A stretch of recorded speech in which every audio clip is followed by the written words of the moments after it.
I do not believe that any of us have dreams that were not given to us for the purpose of accomplishing those particular dreams. And I want to share something with you that has changed my life. I started out, as was indicated by Jack, it's very humble beginnings.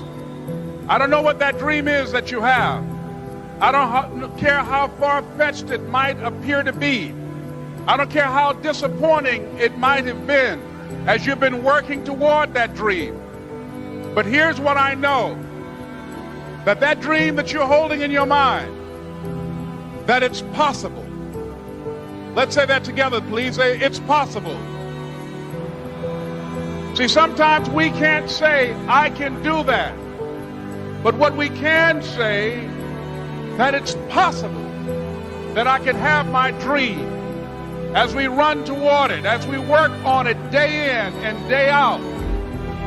No one, ladies and gentlemen, could have convinced me when I started out just over 6 years ago, working on my dream. And I want you to think about whatever your dream is, because I was willing to take a chance. And most people won't do that. Most of the people that you talk to try and bring them into the business, these are not risk takers. Most people have done all that they're ever going to do. They raise a family, they earn a living, and then they die. But people who are running toward their dreams, life has a special kind of meaning.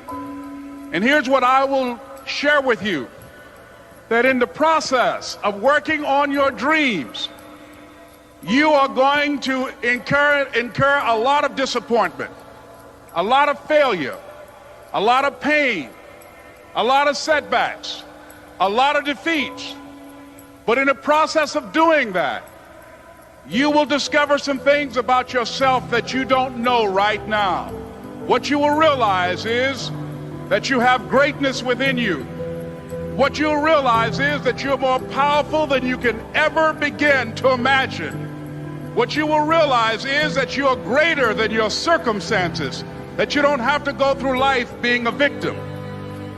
As Jack indicated, I was born in Miami, Florida, in an area called Liberty City, in an abandoned building on a hard linoleum floor with my twin brother. We were 6 weeks of age. We were adopted. When I was in 5th grade, I was identified as EMR, labeled educable, mentally retarded, put back from the 5th grade into the 4th grade, and stayed in that category until I got out of high school. I don't have any college training, but I met a high school teacher who one day changed my life. I was waiting on another student, and when he came in, he said to me, "Young man, go to the board and write what I'm about to tell you." And I said, I can't do that, sir. He said, "Why not?" I said, "I'm not one of your students." He said, "It doesn't matter. Follow my directions now." I said, "I can't do that, sir." He said, "Why not?" I said, "Because I'm educable, mentally retarded." And he came from behind his desk and he looked at me. He said, "Don't ever say that again. Someone's opinion of you does not have to become your reality." And that man, Mr. Leroy Washington, did something for me. He started planting seeds in my mind that enabled me to begin to dream, as Dexter has been doing for you. And ladies and gentlemen, I started working on my dream. And most people don't work on their dreams. Why? For many years I didn't. One is because of fear. The fear of failure. What if things don't work out? And the fear of success. What if they do and I can't handle it? The other thing is that most people, ladies and gentlemen, they get comfortable. They stop growing. They stop working on themselves. They stop stretching. They stop pushing themselves. And they end up becoming very cynical about life. And they throw in the towel on themselves, on their families, and on their dreams. And the other thing is that most people don't feel worthy. What I'm doing now, I could have been doing years ago. But because I did not have a college education, because I didn't believe in myself, because I allowed other people's opinion of me to control my destiny, I didn't act on my ideas. So I applaud you for your dreaming, for your running toward your dream. I applaud you for believing in yourself, because that's what life is about, stretching and challenging. looking for ways that you can begin to improve yourself. And ladies and gentlemen, as a result of stretching out, of acting on my dream, and I don't know what that dream is for you, I can tell you that it's possible. No one could have convinced me that after just over 6 years, I would have my own book entitled Live Your Dreams. Just over 6 years, I would have 5 specials on public television. Just over 6 years, I've done motivational speaking for AT&T, Procter & Gamble, McDonald's Corporation, Xerox, IBM. Just over 6 years. I will now have my own talk show that will premiere on Monday, Labor Day. I'm saying to you, your dream is possible. Your dream is possible. But not only is it important that you believe and begin to know that it's possible for you to live your dream as you run toward it, but I've done something that I want to share with you called Choosing Your Future. In fact, I've developed a set of tapes talking about how to begin to create your own reality by choosing your future.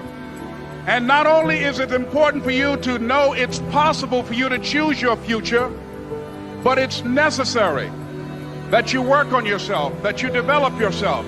It's necessary that you get the energy drainers out of your life, people who don't want anything, people who are not striving, people who are not challenging themselves, people who aren't growing, people who have stopped dreaming. It's necessary that you align yourself with people and attract people into your business who are hungry, people who are unstoppable and unreasonable, people who are refusing to leave life just as it is and who want more. My mother used to say, birds of a feather flock together. If you run around with losers, you will end up a loser. It's necessary that you get the losers out of your life if you want to live your dream.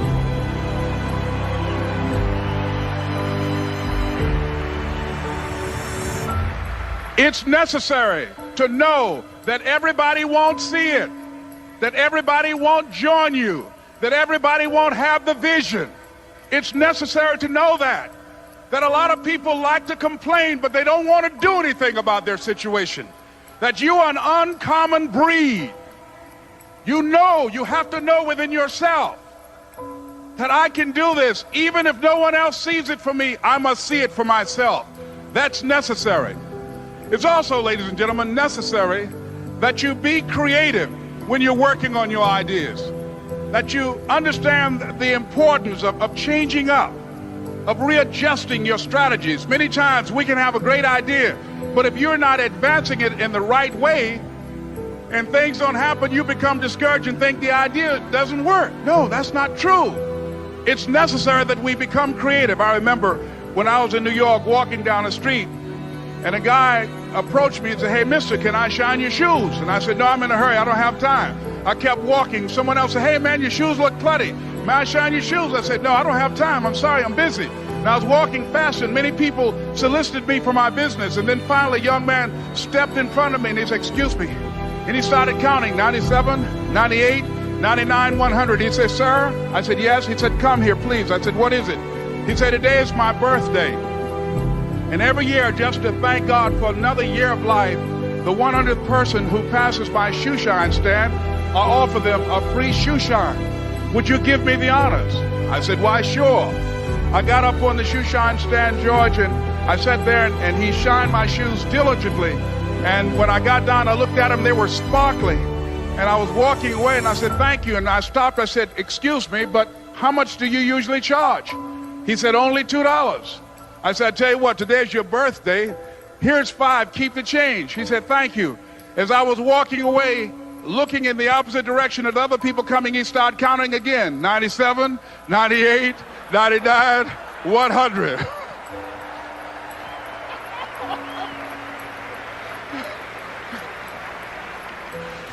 It's necessary that you be flexible, that you are always thinking of how can I improve this better. This is a customer-driven economy. It's necessary for you to always explore various ways in which you can improve the quality of service that you're providing for the people in your organization. I remember something a major company had talked about the extra value service they were providing for their customers. And the lady who had the news conference summarized it this way. She said, "It's not our intention to satisfy our customers or to please our customers. Our intention is to amaze them." It's necessary, if you're going to compete today, that you look for ways to amaze your customers by being one of those individuals that keep your commitments, that keep your word, that's relentless. It's necessary as you work with the people that you bring into your organization, that they see that you are a good example of a person to work with, because you model integrity and determination and ambition and truth and honesty and the way in which you conduct business. The next step is, that is you. That is you. That no one can do it for you but you. And even though you face disappointments, even though you will experience some setbacks, it goes with the territory. You must understand that. I remember I was playing a game with my 9-year-old son, John Leslie, and I beat him 10 straight games in a game called Connect 4. And finally, I said, "John Leslie, I'm bored. I don't want to play you anymore." And I got up. I said, "I'm ready to go to sleep now." And repeat out to me, please. Let's say this together. It's not over until I win. John Leslie said, "No, you can't go now, Dad." I said, "Why?" He said, "It's not over until I win." That was his attitude. We sat down and we played several other games. And finally, after the 11th game, John Leslie won, and he got up and he yawned. And he said, "I'm ready to go to sleep now." And I'm saying to you, what if all of us took that attitude after we face a rejection and a no, or we have a meeting and no one shows up, or somebody say, "You can count on me," and they don't come through? What if we have that kind of attitude? The car's repossessed. Nobody believes in you. You've lost again and again and again. The lights are cut off, but you're still looking at your dream, reviewing it every day, and say to yourself, "It's not over until I win."